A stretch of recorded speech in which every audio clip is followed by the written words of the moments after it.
कानड़ धाम channel के सभी दर्शकों को नए संत राम निवास रामस्नेही का सादर वंदन, शुभाशीर्वाद।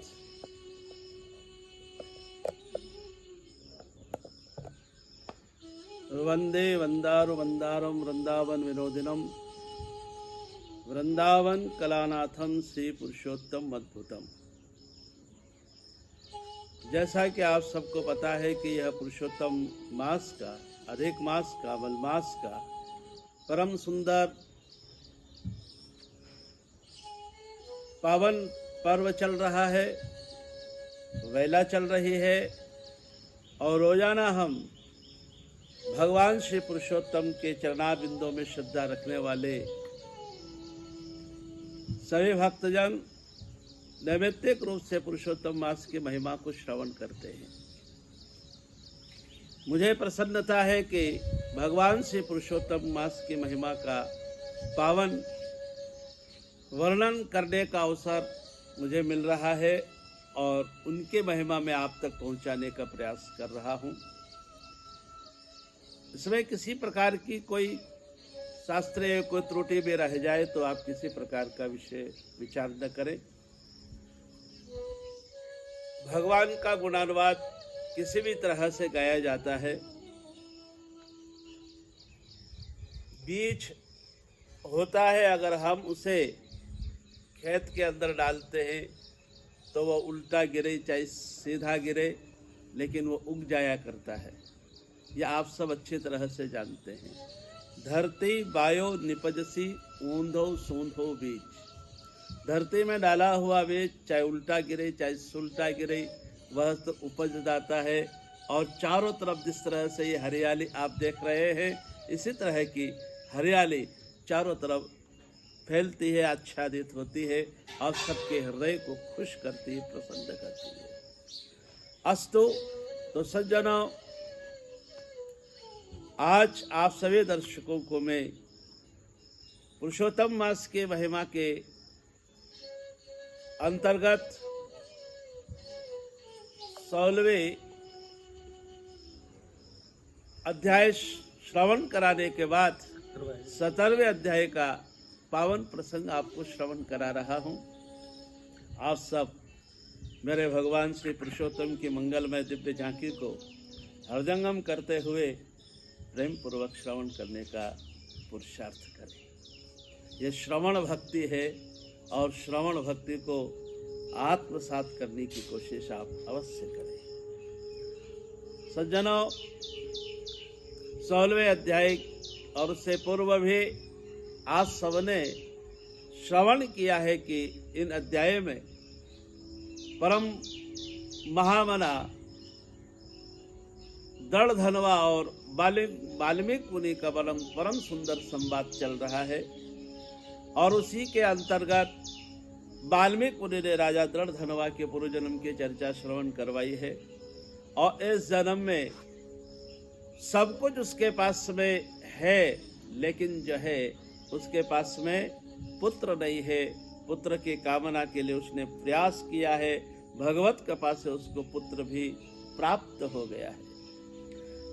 उम्मीदों की दुनिया हर इंसान बसाता है। मैंने सुना है संतों के मुख से, उम्मीदों की दुनिया हर इंसान बसाता है, पाता है उतना जितना कि तकदीर लाता है। पहले भी आप श्रवण कर चुके हैं, लिखिया लेख ललाट का और मैट सके नहीं राम, और मैटे तो अचरज नहीं, ये सब समझ किया है काम। परमात्मा की कठपुतलियां है हम सभी, और हमारी जो डोर है वो उनके हाथ में है, और उनको जैसे नचाना है वैसे हम सबको नाचना है। उनके अनुसार, राम जी की मर्जी के अनुसार हमें चलना है। राम रजा में हमें अपना जीवन जीना है। शायद ये प्रसंग हमको ऐसा ही अपने हृदय को सुदृढ़ बनाने का प्रयत्न करता है। सज्जनों, राजा को बढ़िया सुंदर वरदान मिल गया, पुत्र भी उसे प्राप्त हो गया, लेकिन पुत्र प्राप्त होने के बाद में कुछ समय के पश्चात जो है वहां पर एक संत का आगमन, ऋषिवर का आगमन वहां पर हुआ और उनका नाम था देवल ऋषि।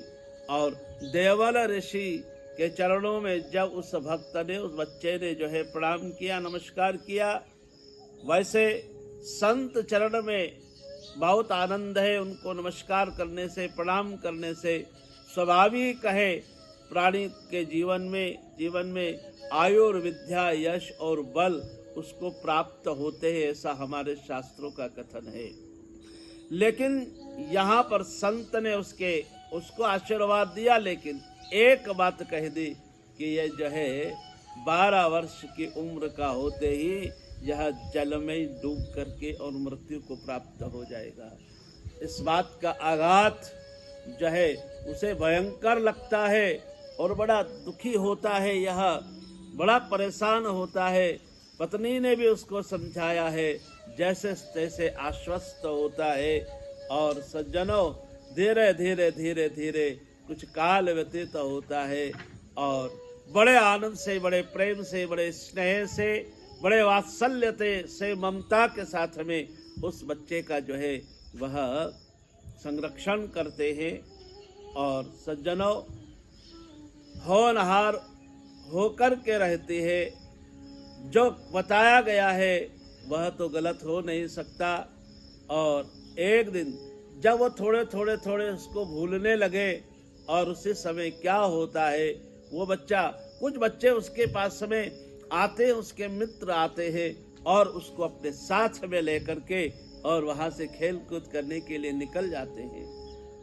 बच्चे निकल जाते हैं, बच्चे तो बच्चे हैं और वह बिल्कुल हृदय के सच्चे होते हैं और वह, उनको इस बात का कोई मालूम नहीं है कि कब हमारे साथ क्या होने वाला है। और किसी भी इंसान को ये पता नहीं कि कब उसके साथ में क्या हो जाएगा।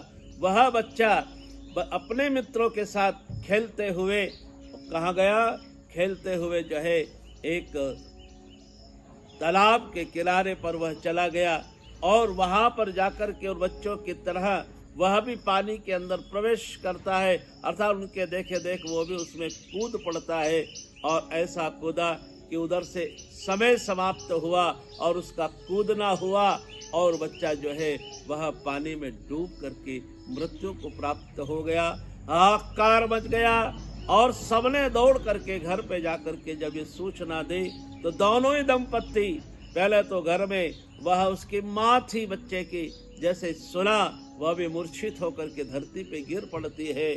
और उधर जब वह सुदेव ब्राह्मण देवता आते हैं और जैसे ही आए हैं और उनने बात को सुनी तो वह भी जिस तरह से एक कटी हुई लकड़ी धरती के ऊपर, पेड़ धरती के ऊपर गिर पड़ता है, उसी तरह से वह भी राम से धरती के ऊपर गिर पड़ा। जैसे तैसे करके उनको होश आया और बड़ा दुखी होता है, बड़ा परेशान होता है। हे क्या हो गया है परमात्मा, ये सब कैसे क्या हो गया? तुमने जो है मेरा सब कुछ दे करके और सब कुछ छीन लिया है, करे तो क्या करे। वह बच्चे के प्रति बहुत ज़्यादा जो है रुदन करता है, विलाप करता है, उसे जगाने का प्रयास करता है। और लेकिन क्या करे, यह हर प्राणी के साथ में ऐसा हो जाता है कि बच्चा जो है यह जी उठे, वापस मुझे प्राप्त हो जाए। और सज्जनों, लेकिन सज्जनों, परमात्मा कब किस वक्त कैसी कृपा करता है, कैसा वक्त देखता है, कैसा समय देखता है। अब परमात्मा कौन सा समय देखते हैं और उस बच्चे को किस तरह से उस सुदेव ब्राह्मण को सपत्नीक जो है किस प्रकार से आनंदित करते हैं, ये सुंदर प्रसंग हम जो है आपको 18वें अध्याय के अंदर श्रवण करवाएंगे। इन्हीं शब्दों के साथ अपने बोल को यहीं पर विराम। भगवान श्री पुरुषोत्तम की आप सब परिवार के ऊपर दया दृष्टि रहे, कृपा रहे, आप सदैव प्रसन्न आनंदित रहे। इसी मंगल कामना के साथ जय श्री राम।